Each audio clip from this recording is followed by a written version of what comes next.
Nothing. It's only for me, though. I've been drinking Shiner ever since I've been drinking beer. How long has that been?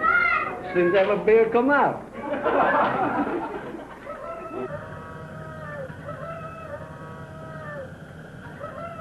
A few years ago, Johnny Hebner went up to the big brewmaster school they got in Chicago. It was tough up there in Chicago for a farm boy from Shiner. All the people up there, they say, Shiner, what is it? Where is it? Well, I'll tell you, I hope the people in Chicago see this movie.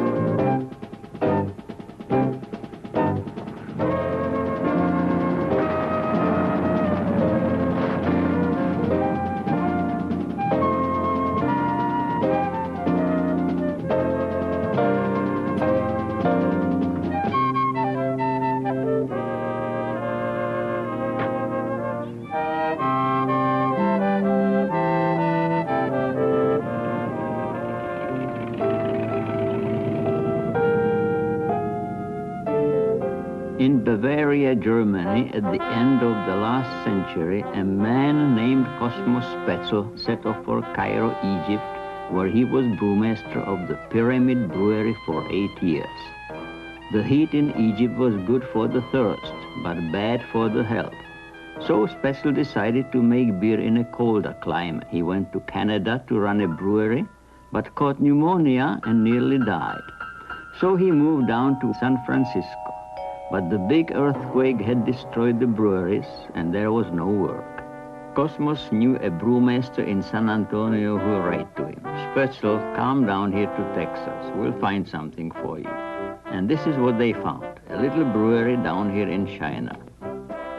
You see, the people of Shiner had built themselves this little brewery in 1909, but no one knew how to run it, and they were going broke. Sure, they all liked to drink beer, but they didn't know how to make beer. Kosmos came down here and he found there were quite a few German people, Czech people, black people. They were people just like him. They drank, they danced, they celebrate. And Spoetzel, he took over the brewery, and the people of Shiner will never forget that man. He was from Germany, so was a German man, and he came here and made beer in Shiner. He didn't have too much to cut, though. He was bald-headed. But Spoetzel didn't speak good English. It was broken. It was broken, but you'd know what he's talking about. Yeah, I remember Mr. Spoetzel when I was about 8, 9 years old or something like that. He used to come around in the country and drive around with about a 32-mile Chevrolet. Had a number 3 wash tub filled with ice and bottle shine of beer. And he'd come out there and people be chopping cotton, flying corn, or what have you in the farm. He'd go ahead, he'd wait for you out there. And then he'd give you a bottle of shine of beer. And usually the young kids chopping cotton, well, he'd give them a soda water. And all the grown people, well, he'd give them a bottle of shine. He did. I can remember it. Because I'm 51 years old, and I remember when he would drive around and we just drove around with little old 36 or 34 Ford, whatever he had. The trunk was loaded with beer, and he stopped by. If he picking cotton, he'd give you a beer. He always was jolly, never was grouchy, and just a good gentleman. That's all I can say about him. But he was a fine fellow. Oh, yeah, he'd give it to you. But he was a fine man. He's just as fine a man as I worked for in my life. But I caught hell. I caught hell every now and then. I caught it. Yeah. Kosmos got the little brewery back on its feet, and he began to teach the Shiner people the brewery business, how to make the kegs, how to brew the beer, how to work together. The workers became like one big family, and it was a very good time. Now many of those men are gone, but the others still work the way the old man showed them.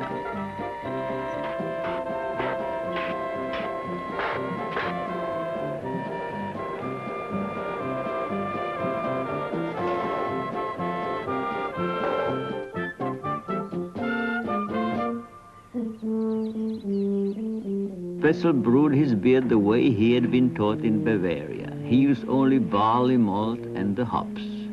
And that is all he used. No sugar, just barley and hops. They still brew the same way, except that a few years ago, Johnny Hibner decided to put corn into the kettle with the barley to make the beer lighter. He say that the young people will not drink a dark beer. He say that they call a dark beer old-fashioned. Well, I say, the young people do not know much about good beer.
From the brew house, the beer is pumped into the cellar.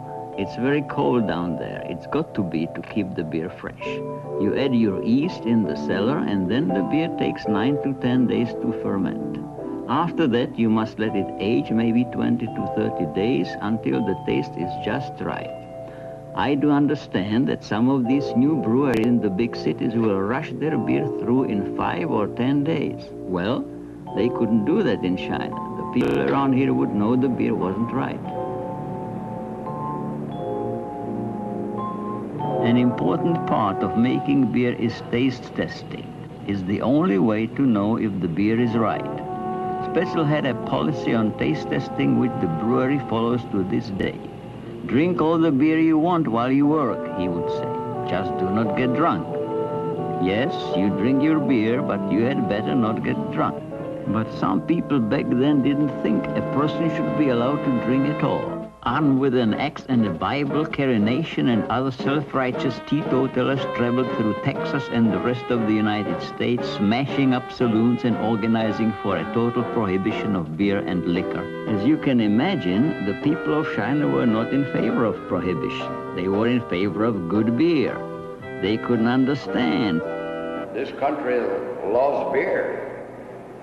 Don't like no prohibition without beer.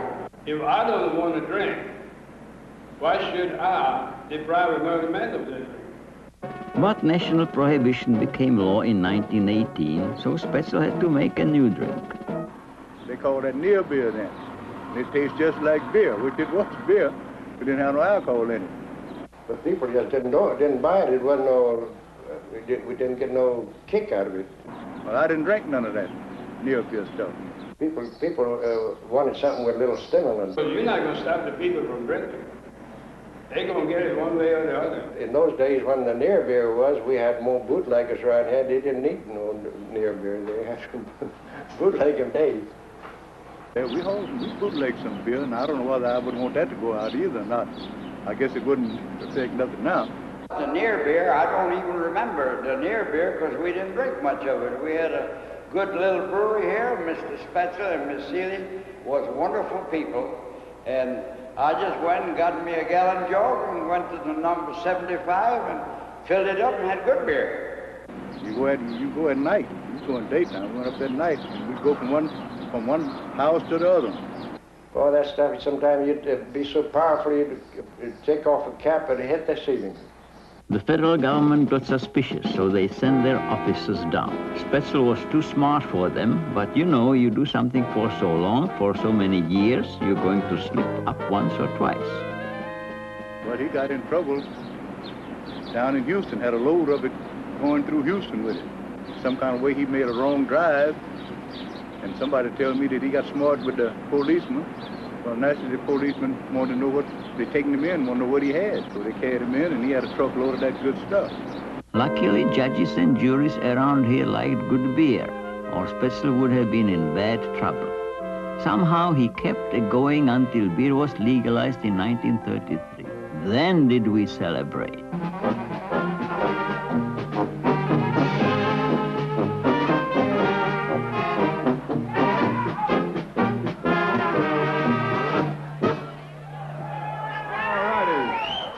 Polka time, that time, by Body Truck.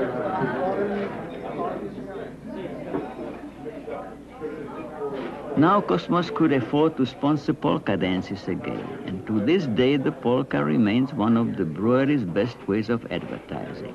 But they tell me not so many young people come to the dances anymore. I can't figure that out. I don't know of no happier or healthier way to spend an afternoon.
With the end of Prohibition, Kosmos started building with his little brewery. He bought 7 carloads of used brick.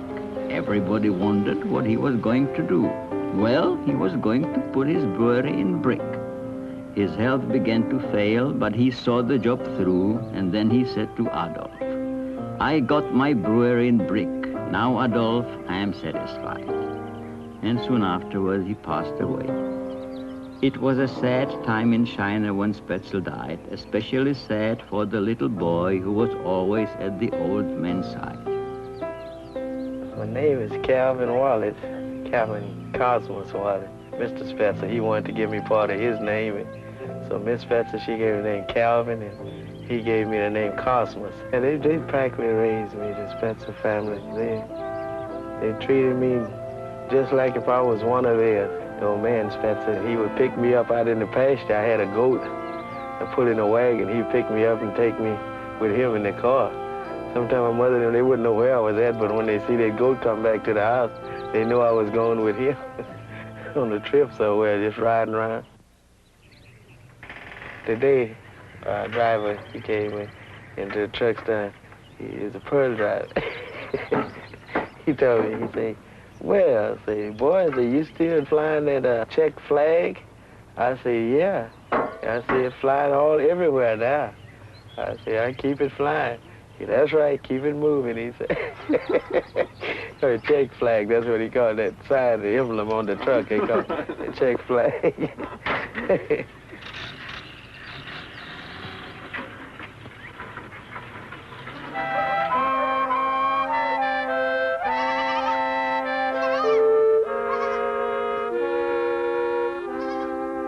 Spoetzel brought his daughter over from Germany in 1922, and when he died, Miss Seeley became the first and only woman in the United States to run a brewery.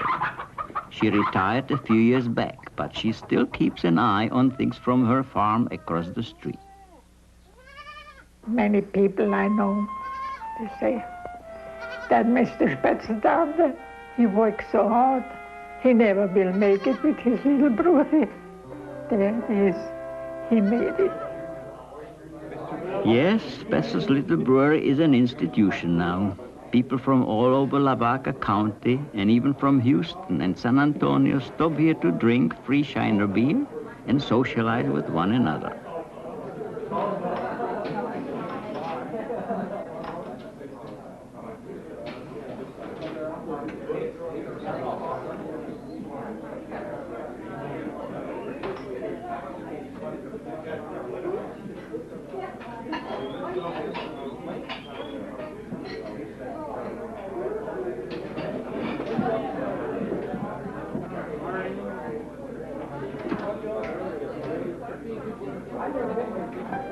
But things are changing in this country, and I worry about the little brewery. The little towns, little farms, and little businesses are dying. There used to be hundreds of little breweries, but they are all gone now.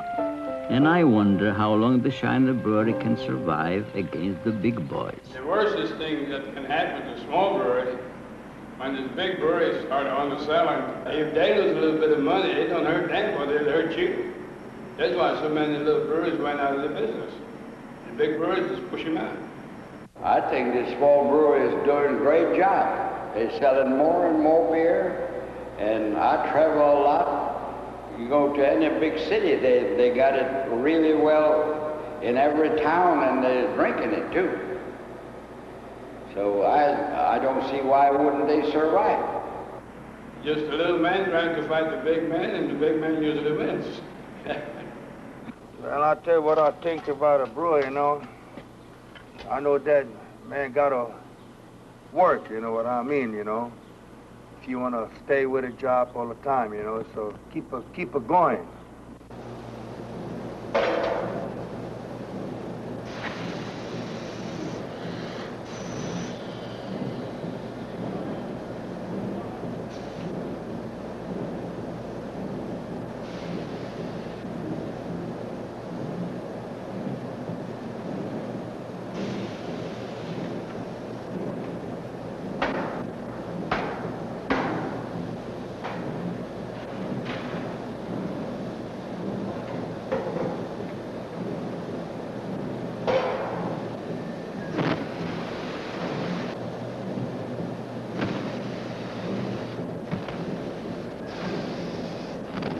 Well, peoples, I tell you, when I cork that beer, fill up cake beer, I'm happy and I'm singing. I'm going to sing our Bohemian song that goes all over for old Shiner.